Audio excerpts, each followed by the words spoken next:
Well, welcome once again to our monthly lecture series. Tonight's topic is Theodore Beza, who was Calvin's successor at Geneva. And he's not as well known as some of the other people we have talked about, but I've had a fascinating time over the last couple of weeks reading into his life and getting the details of what his accomplishments are. And I already knew one of the reasons that I wanted to do this lecture was how influential his writings were politically. John Adams actually said that Theodore Beza is one of the fathers of the American Revolution. So I'll talk about that before we end later on this evening. But let me first of all welcome you. We are here, of course, under the sponsorship of the Francis Schaeffer Study Center. And there we go. We've been going for 21 years now. Was founded to promote a biblical worldview through the study of history, literature, and art.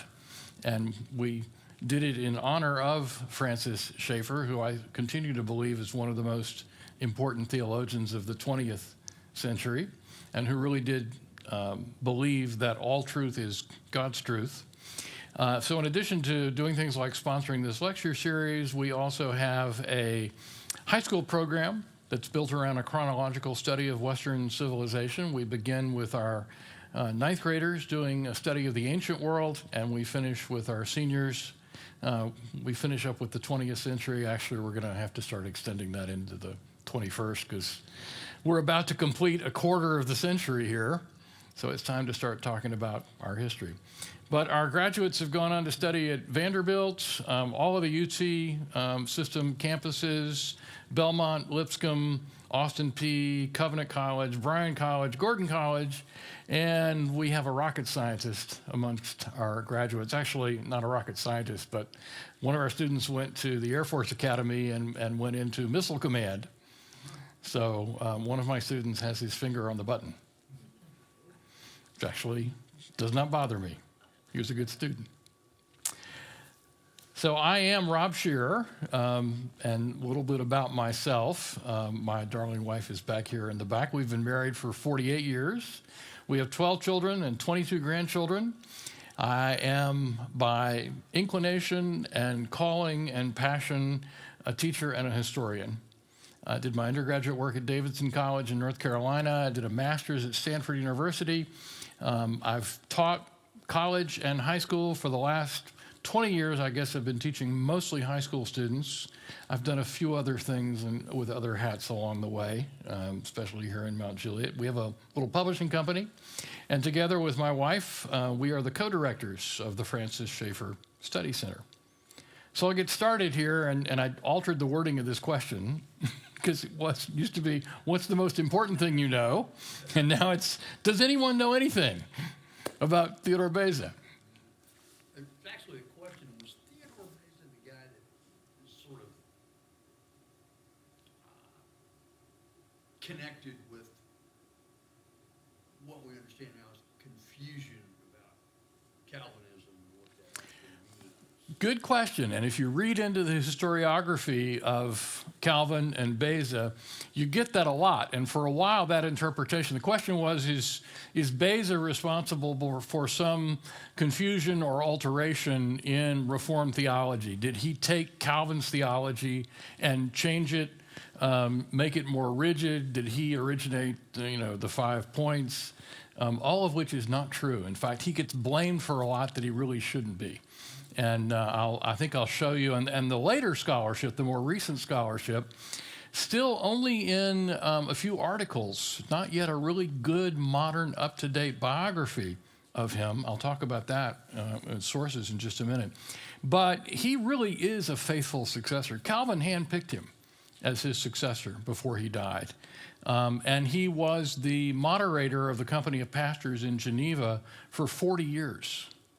And also the rector at the Geneva Academy, which trained pastors and theologians for the French-speaking church, and indeed for Reformed churches throughout Europe. So we'll talk more about him later on. All right, well, so I'm going to be dealing with people who don't yet know much about him, which is okay, because there's no reason why you necessarily should, but I think you'll find, I hope to highlight tonight, the ways in which he is still very influential and very important. So our sources for him, well, they collected his letters, thankfully. Approximately 2,000 of them, and they were being published up until about 2 years ago. There are 44 volumes of his correspondence, because he lives into his 80s. And he knows everybody and writes to everybody. He writes to kings. He writes to the King of France. He writes to Queen Elizabeth. He writes to the German emperor. He's very well connected. He is himself from a minor noble family in France and was a very skilled diplomat, among other things. Not his primary calling, but he functioned in that role. We have some autobiographical hints. He wrote a letter to his earliest teacher, Melchior Wohlmann, in 1565, and he also included very similar sentiments in a preface to his Confession of the Christian Faith. It's a much shorter version of the same ideas from the Institutes. So he told us a little bit about himself. He told us a little bit about his youth, his family, and his conversion that we might not otherwise know. The Geneva Company of Pastors kept registers. They took minutes when they met every month. And from 1558 to 1604, they've been published. It took into the 21st century for that to happen. But there are now 9 volumes of the minutes of the Geneva Company of Pastors. And the thing about that is, Geneva is not that big a place. When Calvin first arrived there, and when Beza first arrived there about 10 or 12 years later, it was somewhere between 5,000 and 10,000 people. It was smaller than Lebanon or Mount Juliet. So it didn't have a university. And the churches were one main church for the whole town, and 4 or 5 smaller churches sort of spread chapel-like in the region. So there were not more than 10 or 12 ministers in the town, and that was the Company of Pastors, and they met monthly. There's also city council registers, because it's a small town. Think about small town politics. Think about the city council in a city like Lebanon or Mount Juliet trying to make theological decisions. Don't think too much about that. There are some contemporary biographies, or at least almost contemporary. He died in 1605. Within a year or two, there were 2 good biographies of him by people who had known him. And then modern biographies, and there's really only one modern biography in English. There's one in German that's pretty good, but Beza's French, so I don't know that I want to trust a German biography. This one is back in print now, Henry Martin Baird, and it's worth reading. I enjoyed reading it very much. It's from 1899. Nobody's done a complete biography of him in over 100 years. So if there's anybody watching this videotape, if there are any students of history, any people considering graduate work in the field of history, Beza is a ripe topic. There is this more recent biography of him, but this is mostly about Beza's theology. He does have an opening chapter that's a summary of his life, but it's only a chapter. It's like 30 pages. There are a couple of other volumes here that include chapters on him. The Reformation Theologians, Carter Lindbergh, Shapers of Religious Traditions in Germany, Switzerland, and Poland, edited by Jill Raitt. These have nice little essays, sort of short biographical sketches of him, but they're very limited, and they contain almost nothing that's already in Baird's biography. So scholarship hasn't really caught up with the availability of the sources. So we're going to do this in 5 acts. Early life and education. His exile from France, he was a teacher in Lausanne, which is only about 30 miles from Geneva, for 9 years. Then he called to Geneva. And the reason he went to Lausanne is there was an academy there, and he was appointed as professor of Greek. There was no academy. There were no teaching posts in Geneva. Calvin called him back from Lausanne in 1559, and he co-founded the Geneva Academy with Calvin and was the first rector. So I found that interesting, that Geneva had no academy until Beza started it. He attends the Colloquy of Poissy. This is the first major face-to-face debate between Catholic bishops and Protestant reformers. And they debated face-to-face at the invitation of the Queen Mother of France. And we'll talk about it because the Catholic bishops would not talk to heretics. They would not allow them even to address the political assemblies in various places, and they would actually often decline even engaging them in writing. And then for the last 41 years of his life, he's back in Geneva, moderator of the Company of Pastors.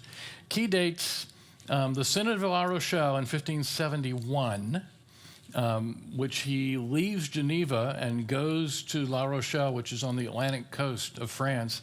There's an assembly of all the Protestant pastors in France. All the sort of missionary, underground, forbidden churches get together. And La Rochelle was their stronghold. It was the area of France and the city in France where they were the strongest. And he went, and they elected him as the moderator of the meeting. Now, it was probably no more than 100 pastors for all of France. But they asked Beza to moderate the assembly, and they adopted a confession of faith. And the St. Bartholomew's Day Massacre in 1572, I'll talk more about that later. It's after Calvin has died. Affects Beza very deeply, and it has a lot to do with what we know about him and why he is still influential. So, his background first. He's the youngest son of a noble family in Burgundy. He had two older brothers and 4 older sisters, so he's the baby. And his mother died when he was still before his 10th birthday, I think when he was 8 or 9. But he had been sent to Paris to live with one of his uncles. His father was actually a minor noble in the county of Burgundy. He was the royal bailiff of the town of Vézelay, which is probably more prestigious than it actually is. It sounds more prestigious than it is. He was a royal appointed official, I think the sheriff of Nottingham, but in this case, Nottingham is not the largest city in Burgundy. It's not the second or the third or the fourth or the fifth largest. It's kind of a small town in the 1500s in Burgundy.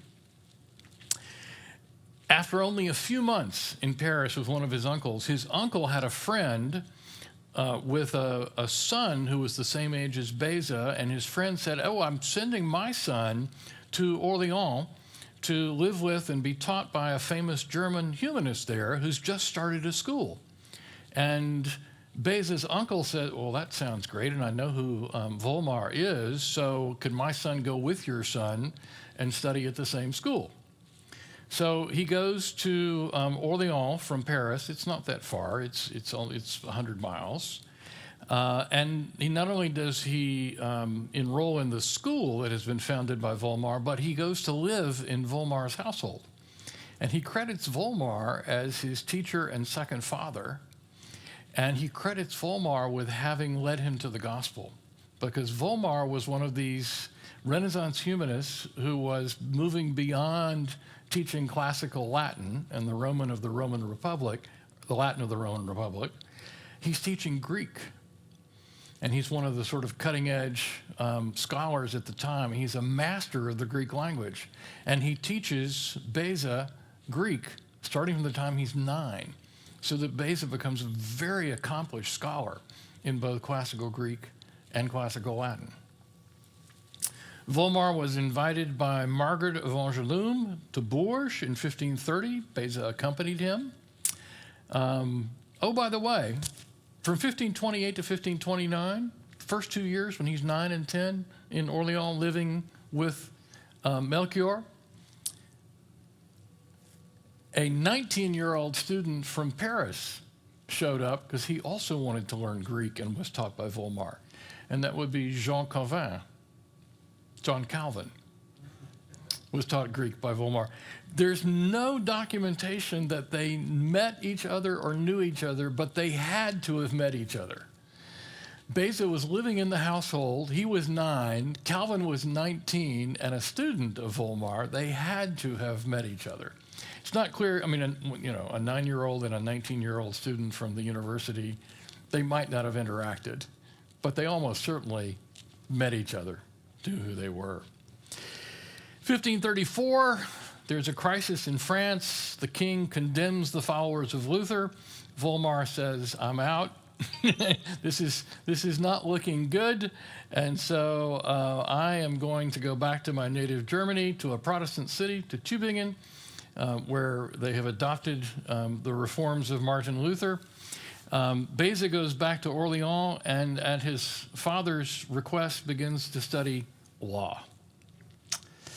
Completes his law degree in 1539. He's all of 20 years old. He goes to Paris and he begins to practice law.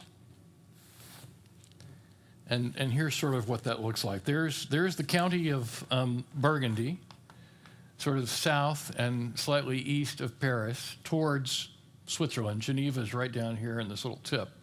And Vézelay is up here just to the south of Auxerre. You can see it there. There's the small print. It's not the big city in Burgundy. But that's where he's from. That's where his father is sheriff.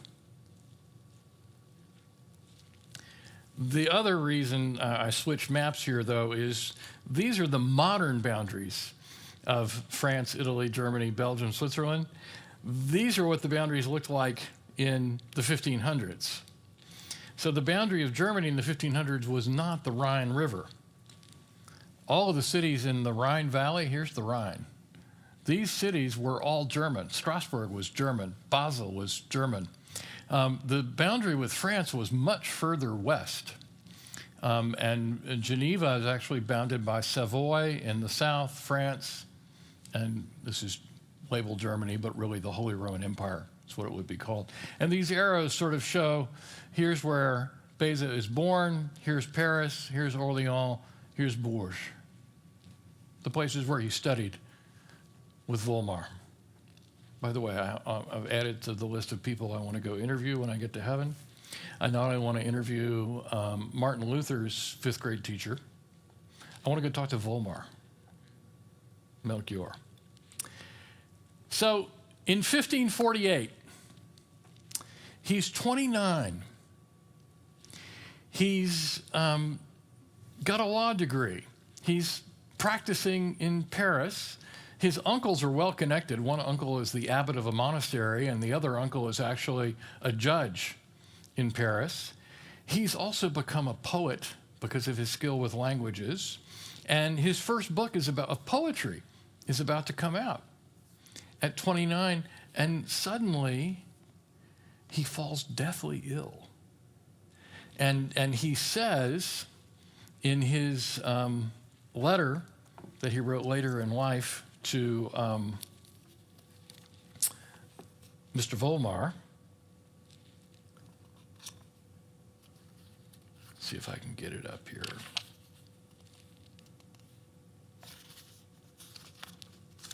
$1548, yeah.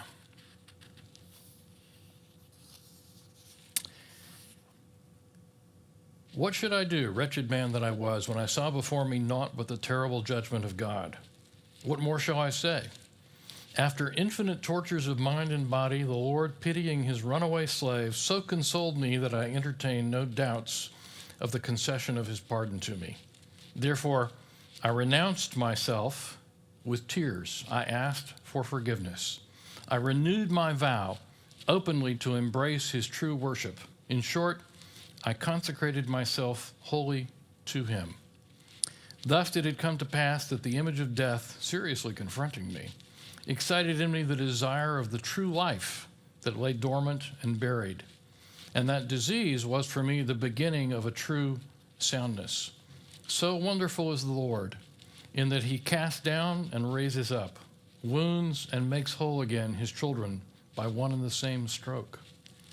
As soon, therefore, as I could leave my bed, I burst asunder every chain, collected my effects, forsook at once my native land, my kinsmen, my friends, that I might follow after Christ, and accompanied by my wife, betook myself to Geneva in voluntary exile. So at 29, he sort of throws over his life. He abandons everything. He abandons a promising career, both as a writer, a poet, a lawyer, and he leaves France.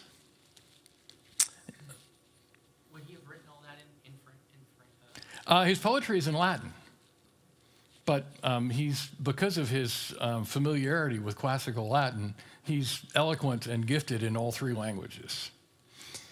He made a brief visit to his teacher Volmar at Tübingen, but as I mentioned before, there's no job in Geneva for him. Geneva is a small town. But his reputation has preceded him. He's sort of well known, and he's, not really a high noble, but he is from a family with noble status.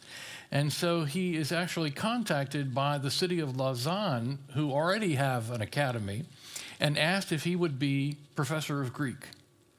And so he goes to Lausanne, and for 9 years, he labors as professor of Greek there. It's 30 miles from Geneva. He and Calvin correspond. Calvin very much admires him. I think they must have known each other when they were together in France at Volmar's house. In 1553, there were 5 of his students from the Academy of Lausanne who decided they wanted to go preach the gospel in France. They were arrested and martyred in Lyon, first city they got to, within just a few days.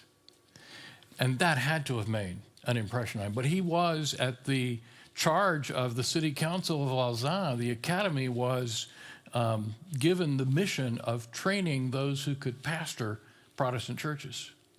And so 5 of his students felt a call to go and evangelize in France.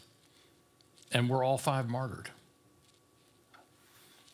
1558, Calvin wrote and said, I want to start an academy in Geneva, like the one that's going in Lausanne.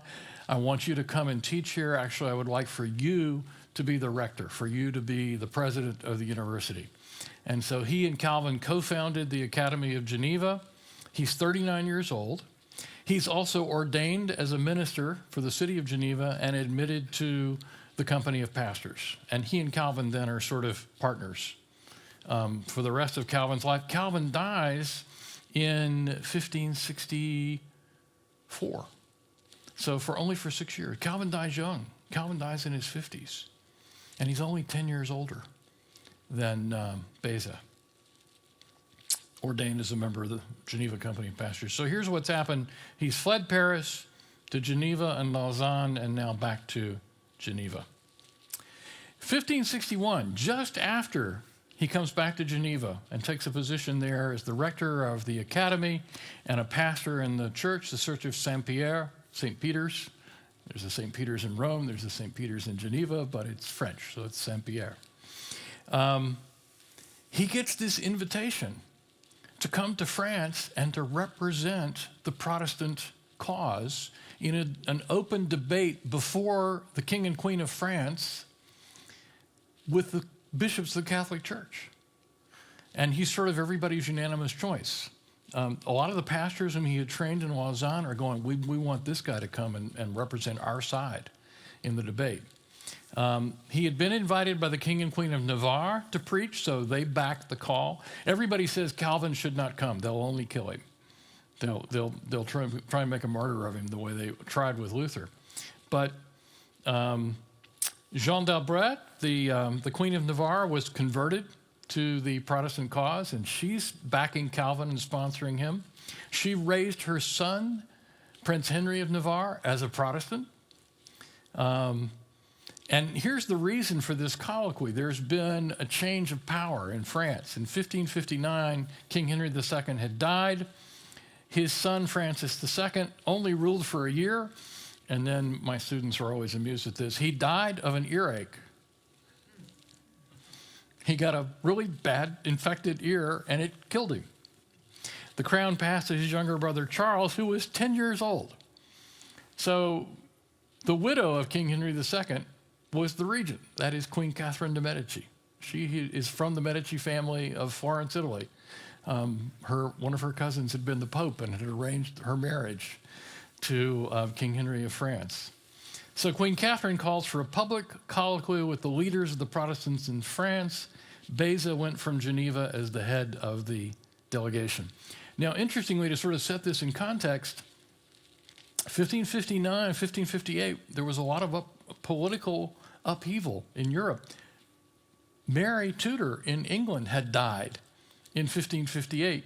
Queen Elizabeth had just been coronated as queen in January of 1559. Now you've had 2 deaths in France, and the Queen of France has said, okay, we still got this dispute going on between theologians. Let's have the theologians come and debate before the young king, 10 years old, and really the power behind the throne, his mother. So Beza publicly debated Cardinal Lorraine, and the 2 sides for 4 weeks met, and eventually they reached agreement on a number of topics. The whole thing fell apart over the nature of communion. So here's the, we'll just blow this up here. Here's Catherine de' Medici and her husband. He dies in 1559, succeeded by Francis II, who dies in 1560, which leaves as a widow his wife, who's Mary Stuart, Queen of Scots. She has to go back to Scotland. Oh my gosh. Yeah. So Charles IX is now king. He will be king until 1574. He dies without an heir. And so Henry's 3rd son becomes king of France in 1551, Henry III. So you have a succession. The 3 sons of Catherine and Henry succeed one after the other. And Henry dies without an heir. Guess who succeeds him? The young King of Navarre, who had been preached to by Beza. Jean d'Albret, his mother, had invited Beza to come and preach, and she raised her son as a Protestant, and he succeeds Henry III as the next king of France. But that's down the road. That's down in the 1590s, but we'll get there. I wish this were contemporary painting. It's not. This was actually done about 150 years later. But it probably looks something like this. Here's Beza. Here are the 2 cardinals and a bunch of bishops. Here is Catherine de' Medici and King Charles IX. And they're having a theological debate before a large audience. And they each in turn address the audience. And the question is, who's going to decide the dispute? And they actually, the Protestants we don't want the bishops to be both a participant and a judge. We would like for the king to decide. Well, he's 10 years old. You're going to leave all the theological decisions up to a 10-year-old? Yeah. It's really not surprising that they were unable to reach agreement. But what's interesting is the attempt. And this, of course, was sort of electrifying all of Europe. And Calvin is back in Geneva, and he and Beza are sending letters. Beza sends a letter back almost every day. Here's what we talked about. Here's what they said. Here's what I said. Here's where we agreed. Here's where we disagreed. I think I made some progress on this and this. They're digging in their heels on that. They got close, but it fell apart. In the end, civil war broke out in France the next year because there were a substantial number of Protestant nobles. I mentioned already the King and Queen of Navarre, Jean d'Albret, the mother of King Henry, is a committed Protestant at this point. And there were other French nobles as well. And so there's a civil war for a year. Calvin dies in 1564. Beza is immediately elected as the moderator of the Company of Pastors in Geneva because Calvin himself knew he was ill, knew he was dying. It was not sudden or unexpected. And a week or 2 before his death, he told the Company of Pastors, I would like for you to elect Beza in my place after I have died, which of course they did. 2 more civil wars in France. They're short, but France eventually goes through 8 civil wars before we get to 1600. This history is just not taught on this side of the Atlantic at all. In 1571, there is a possible resolution. Prince Henry of Navarre, whom I've already talked about, he's a Protestant. Catherine de' Medici, for all of her terrible reputation later, and we'll talk about that here in just a minute, decides that, well, maybe we can stop the Civil War if the leader of the Protestant side marries a princess from the Catholic side. So Marguerite de Valois is the younger sister of the King of France. she's a daughter of Henry II. She's the daughter of Catherine de' Medici. So they arrange a wedding in Paris at the Cathedral of Notre Dame. There's only one small hitch there. Henry of Navarre is a Protestant and a heretic, and he's not allowed inside the church. So he actually has to stand outside on the porch, and there's a stand-in groom who says his vows in his behalf, and then the bride comes out, and then they, go to the wedding reception. But he's not allowed in the church because he's a heretic. There is a wedding. It does take place. They get married, 1572 in Paris. And then 5 days later, because all the Protestant nobles have come to Paris, there's a skirmish that breaks out between some of the far-right Catholic group. They attempt to assassinate one of the Protestant nobles. And it doesn't appear that Catherine even knew that that was going to happen. But once it does happen, she's afraid, we're going to have a complete explosion at this point, because one of the Protestant nobles has been shot by a musket in downtown Paris at the inn he was staying at. And so she says, how are we going to solve this? How are we going to have this? I know. Let's kill all the leaders of the Protestants. And she calls in the ultra-light Catholics and says, okay, at the stroke of midnight, when you hear the bells ringing for the next day, which will be a saint's day, St. Bartholomew's Day, when you hear the bells ringing to announce the new day, then hunt down all the Protestants and kill them.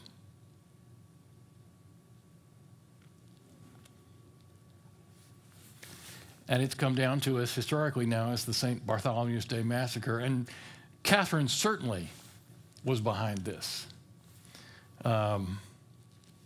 3,000 killed in Paris. Of course, once you start killing people en masse in the middle of the night, once you're killing Protestants and the word gets around, then everybody who's got a quarrel with their Protestant neighbor drags him out of bed and kills him in the street. And then it spreads outside of Paris to the provinces. So probably 10,000 people were killed in one 24-hour period all over France. Here's the miserable history of the 8 French wars of religion between 1562 and 1598, and the edicts that and they tend to be short episodes, violent fighting and then a peace, and then violent fighting for maybe a year or two and then a peace, and then they can't keep the peace. And, excuse me, Rob, who were the combatants in these? Well, Henry of Navarre becomes the leader of the Huguenot cause. The Protestants in France are called Huguenots. Huguenots. That's just the French word for Protestants adherents. Huguenot is actually a French bastardization, if you'll pardon the expression, of a German word which means a confederate or a fellow oath. So an oath in German is an Eid. An oath comrade is an Eidgenossen. So the Swiss take these covenantal oaths to ally themselves to each other in the various Protestant cantons, and they refer to each other as oath comrades, Eidgenossen. They subscribe to the same confession. So Eidgenossen, the French Protestants in Geneva are listening to the German Protestants going, Eidgenossen, Eidgenossen, Huguenot. It's got the same consonant sounds, but they're not going to do the full German word. So Huguenot is a French attempt to pronounce the German word that actually means something. It doesn't mean anything in French. It's just these are the people who are bound together by a covenant or an oath or a common confession. So the Huguenot, these are all wars between Huguenot princes, Huguenot nobility, and the King of France and the ultra-right Catholic nobility.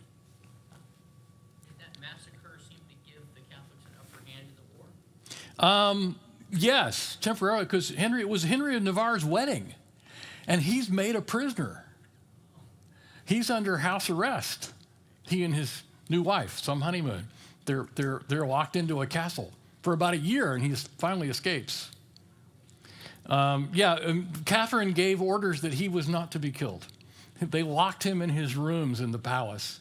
They killed all of his friends.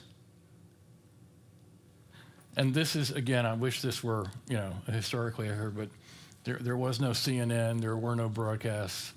But this is a painting of Catherine de' Medici coming out the next morning of the palace and seeing the massacred Protestants.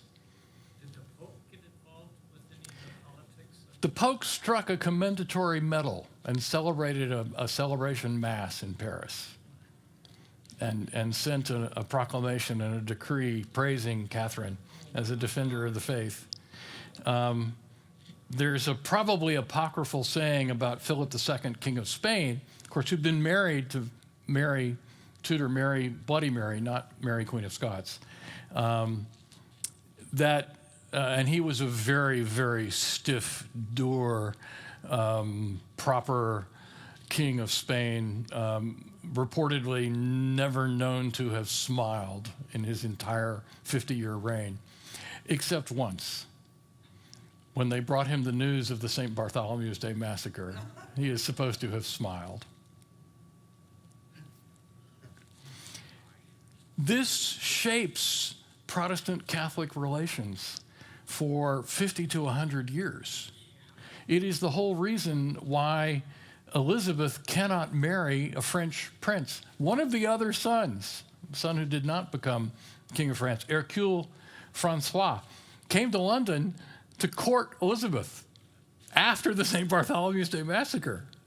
And Parliament said, oh, I'll not use the expletive, but in the strongest possible terms, no. He's Catholic, he's French, and his mother is Catherine de' Medici. You cannot marry him. He stayed in London for a year and courted Elizabeth. They exchanged poems. We have a poem that she wrote to him. And she was very, very melancholy when he finally gave up and left and went back to France. She really seriously considered marrying him. There were just too many other reasons why it was not going to work. Anyway, so the St. Bartholomew's Day massacre really, really shapes things. Okay, I'm going to skip over this for just a minute. I'll come back to it. That's the Bible here. 2 years after the massacre, Beza, of course, he had preached to the King and Queen of Navarre. He had been a friend of the young prince, later King of Navarre. He had been training pastors, first in Lausanne and now in Geneva, to go to France and to be pastors to these underground illegal churches. They're meeting some places in barns outside city walls because they can't legally assemble or have a church of their own. So after the St. Bartholomew's Day massacre, it's only 3 years, it's only a year after the colloquy where he appeared and debated before the king and the young king and the queen mother. 3 years after the massacre, 2 years after the massacre, 1572, he writes a response called The Right of Magistrates. And it's a very important essay. It's not very long. He asks and answers 10 questions.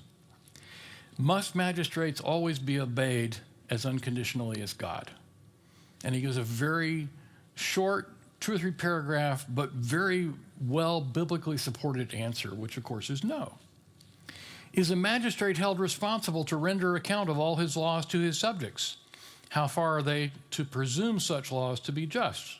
And he says, well, they should presume unless they have clear, convincing evidence otherwise, but that a magistrate's true authority, this is not just kings, this is any government official, actually is in a contract relationship with his people. And he has an obligation to them to protect them and to promote sound religion. And if he fails to protect them and promote sound religion, he's breaking the contract. And therefore,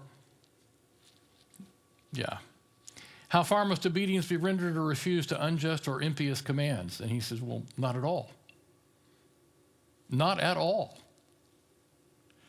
How can one who has suffered wrong at the hands of a ruler defend himself against him? And he says, well, a private individual should appeal to the superior magistrate over the head of the one who has committed wrong against him. So if it's a local official, then you appeal to the local nobleman. If it's the local nobleman, then you appeal to the National Parlement, the national system of courts in Paris. If it's the king, well, then what do? Can manifest tyrants be lawfully checked by armed force? Remember, this is in the backdrop of the St. Bartholomew's Day massacre and the backdrop of already the first 3 civil wars. And he says, yes. because the magistrate, a tyrant, is no legitimate magistrate. He has broken his contract with the people. What is the duty of subjects towards their superiors who have fallen into tyranny? Well, subjects should oppose tyranny, but they are not obligated by God's law to use force. Not an individual.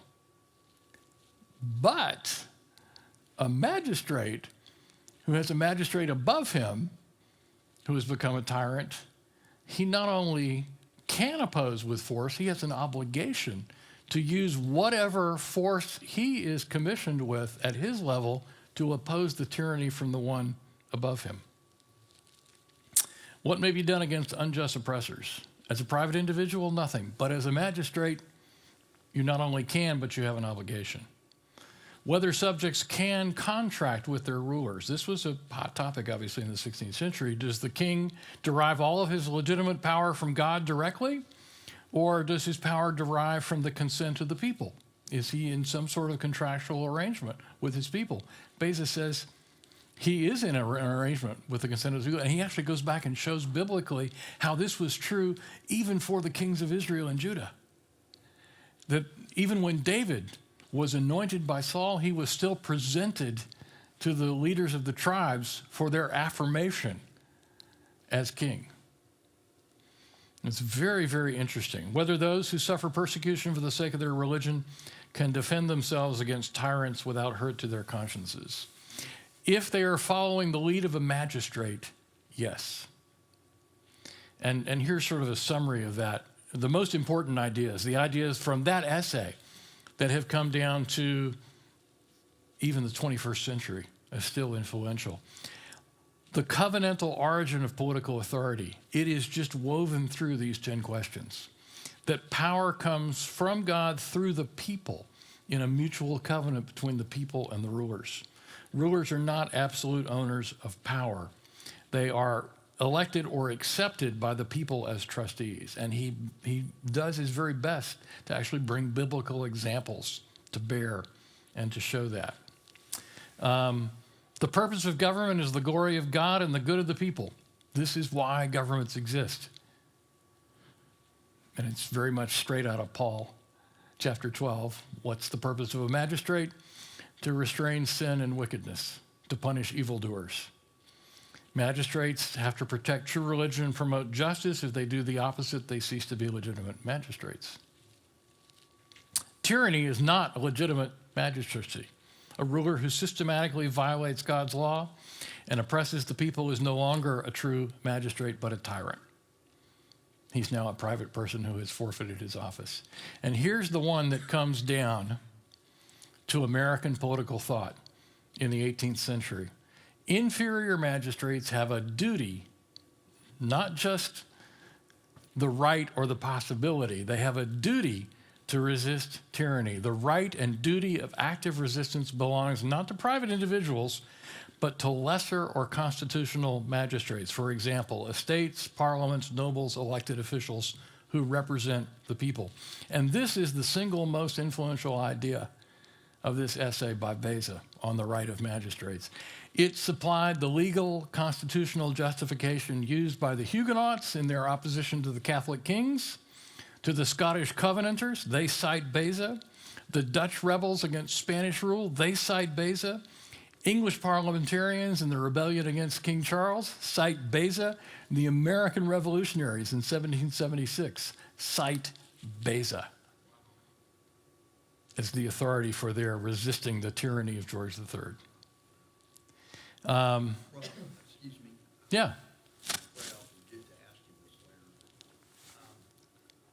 He cites, as he said, as the source of this contract to which you allude, scriptural basis. Was there any other source that was written as far as the contractual covenant there Well, within the government? he actually goes beyond the biblical then. He is a Renaissance scholar. So he pulls in examples from the history of the Greek city-states. He talks about the city of Rome and the people and the Senate and the elections. He talks about the contracts that were then done in the early kingdoms in the early Middle Ages, where there would be elected monarchs who would swear an oath to uphold the laws and customs of their people. He pulls in not just the biblical, but all of these and the biblical. He says that pattern is a biblical pattern, and it's illustrated in history about how government power is derived from the consent and the agreement of the people who are being governed. So it's a historical context. Yeah. So it's not John Locke. John Locke is picking up Beza. John Locke is picking up the Huguenot resistance writers. And the American founding fathers are picking up Locke and the Huguenot resistance writers. So, and the social contract is not the invention of Jacques Rousseau. Whether he knows it or not, he's echoing Beza. Here's the other thing. Voltaire is from Geneva.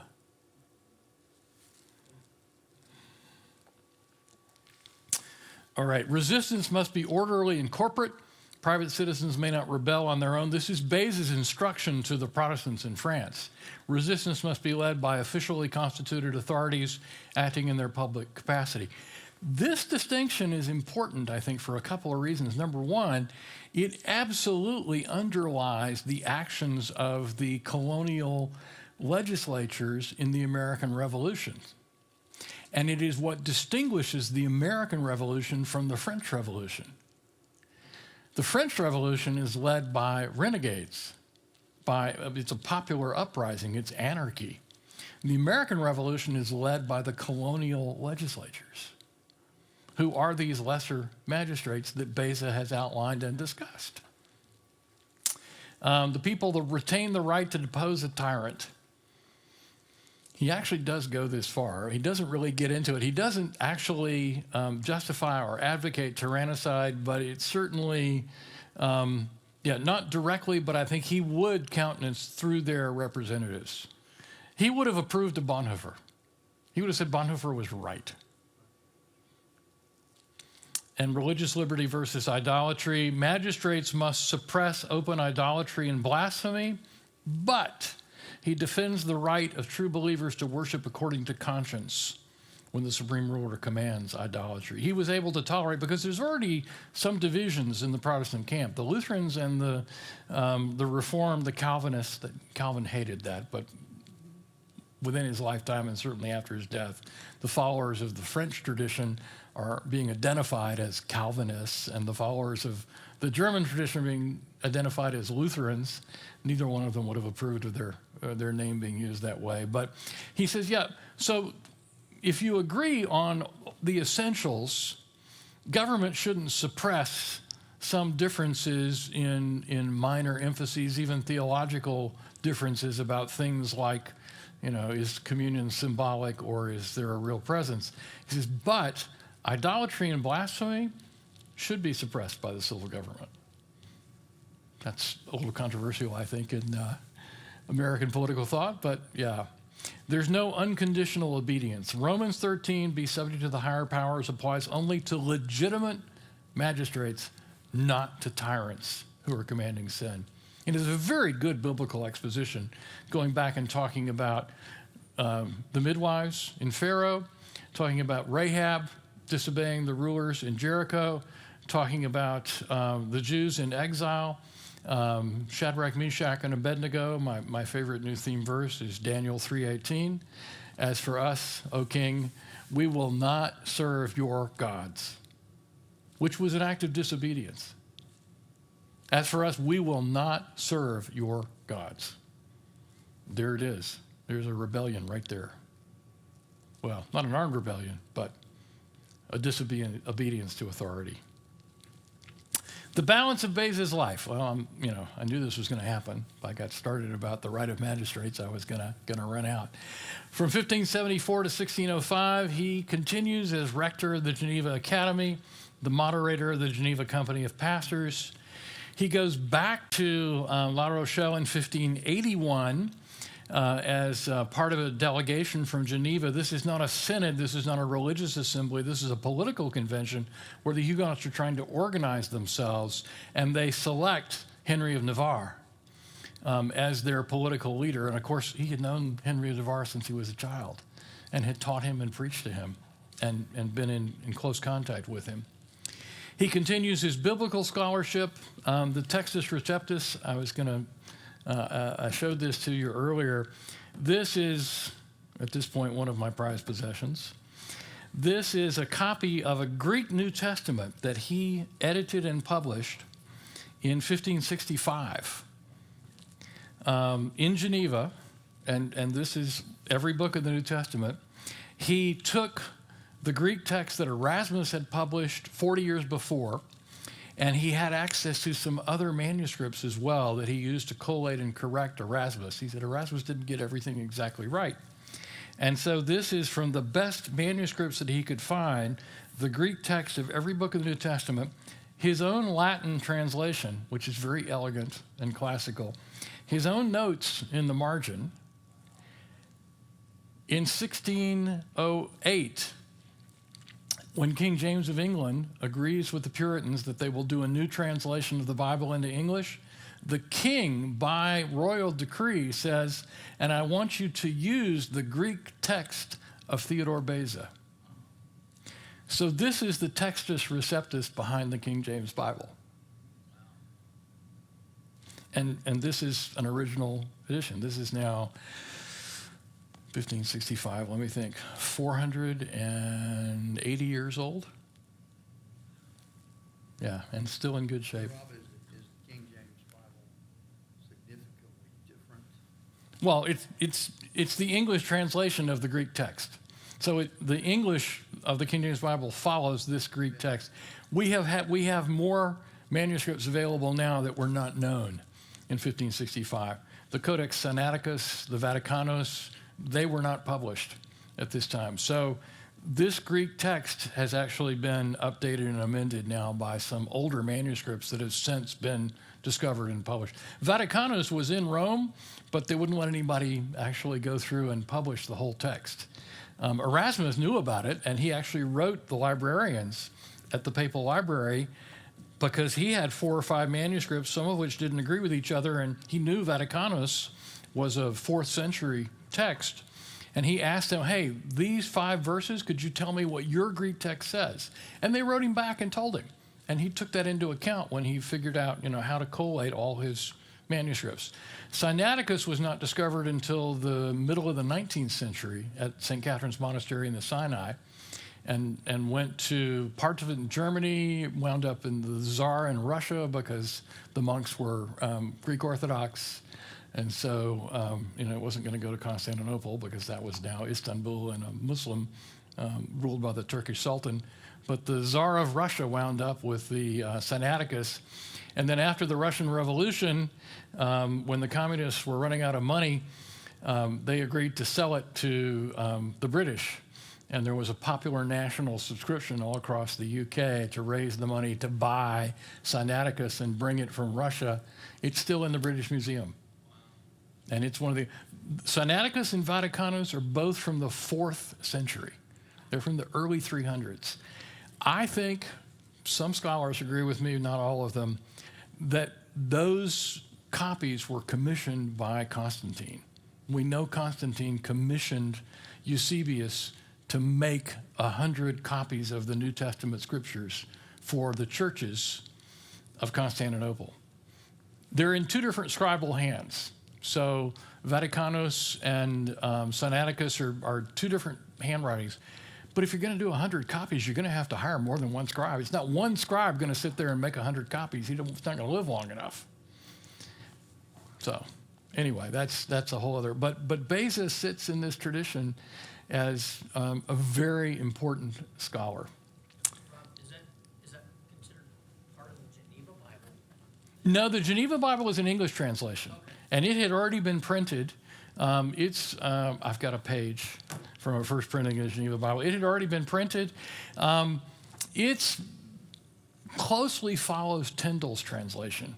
So Tyndale had done translations in the 1520s following Luther's German Bible, and the English refugees from Mary's reign in Geneva, with Calvin's encouragement, wanted to print an English Bible.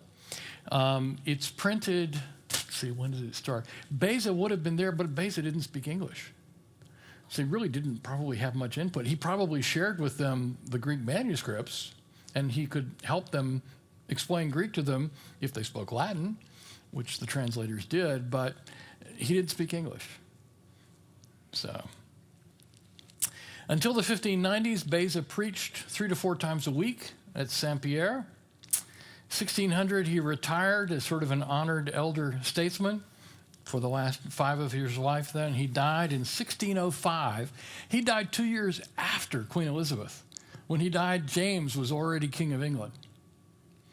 So he had lived through the most turbulent years of the 16th century and all 8 of the French religious civil wars. He lived long enough to see his former pupil, the King of Navarre, Henry, become King of France. But to do that, Henry of Navarre had to renounce his Protestant faith and rejoin the Catholic Church.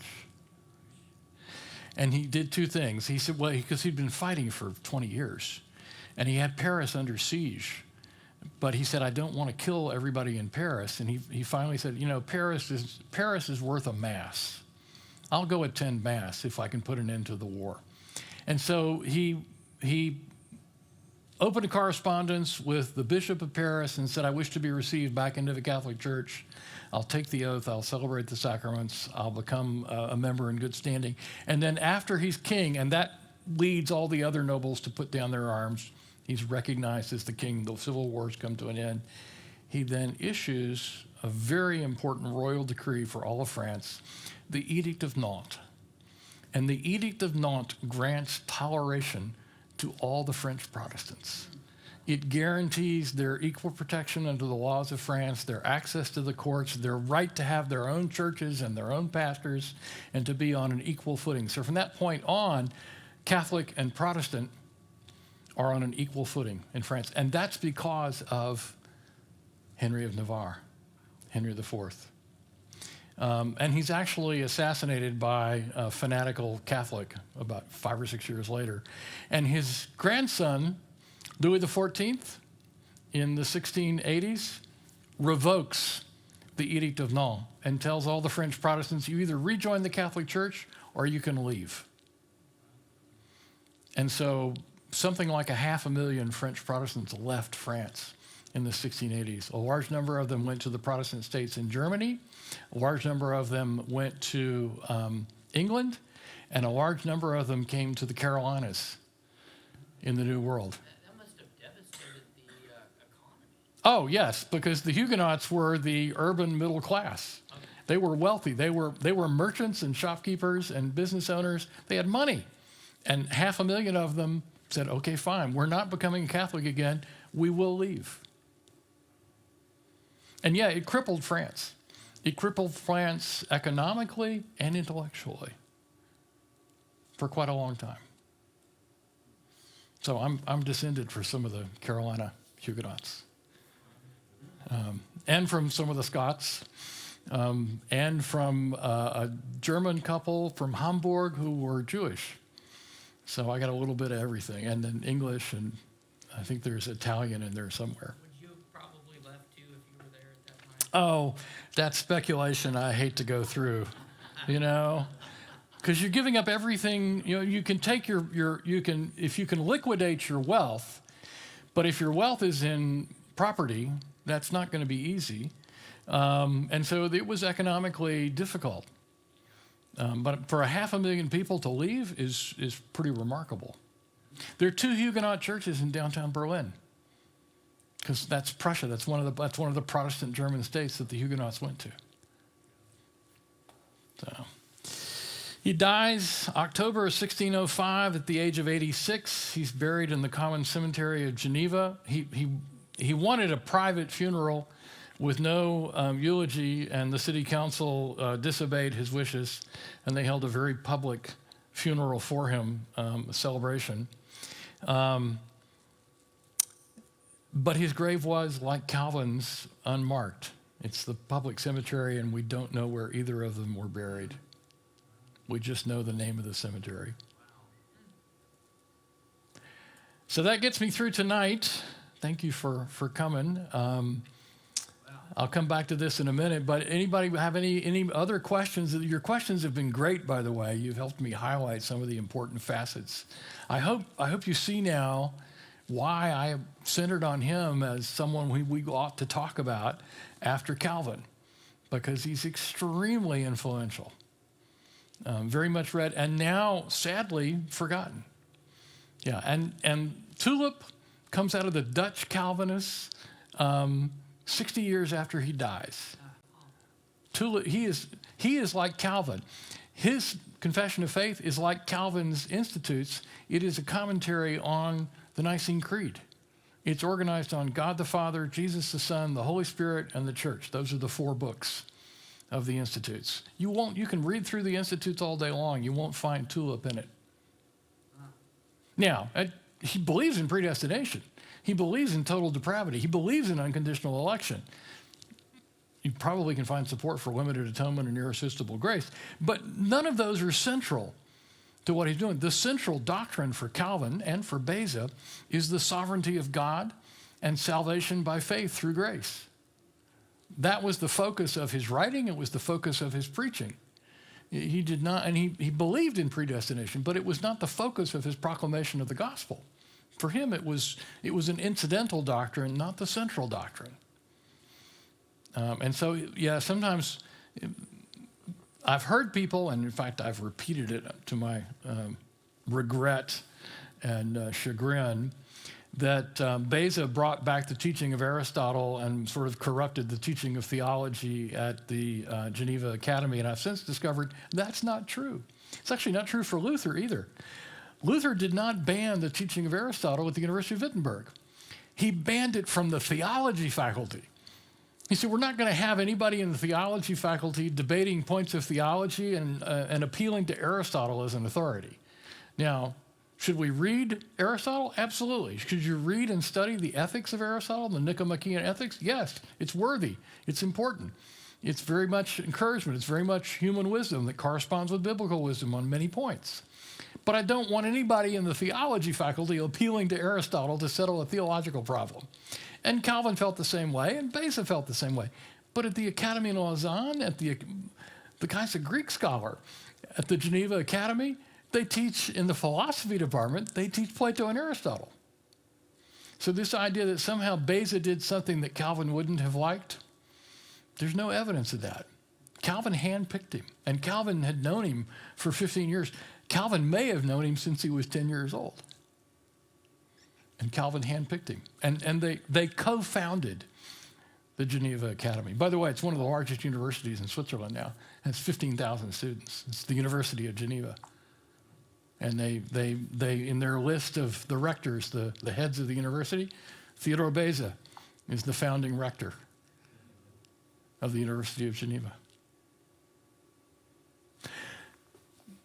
I don't know what I'm going to lecture about next month at this moment, but I'm open to suggestions. I would love to continue these. I've found them very useful for me personally. As I get one of these topics, I find I have to go read old books or acquire new books and try and sort out what's going on. And I found it very useful in my own understanding of various historical periods. I love doing Theodore Roosevelt and George Washington.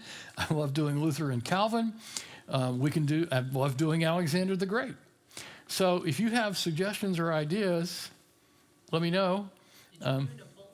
I have not done Napoleon. That would be great. I don't much like Napoleon, but he's an important historical figure. So perhaps we should spend an evening talking about Napoleon and the Napoleonic Wars. Yeah, because we miss all of that. We have the American Revolution and the War of 1812 and then the Civil War, and it's like, yeah, we know there was some unpleasantness in Europe, but we don't really know much of what happened. So Napoleon probably should be in the list. All right. Well, thank you for coming. And I will see you again. And feel free to come up and take a look at the books here. The Beza New Testament, I think, is just a fascinating book.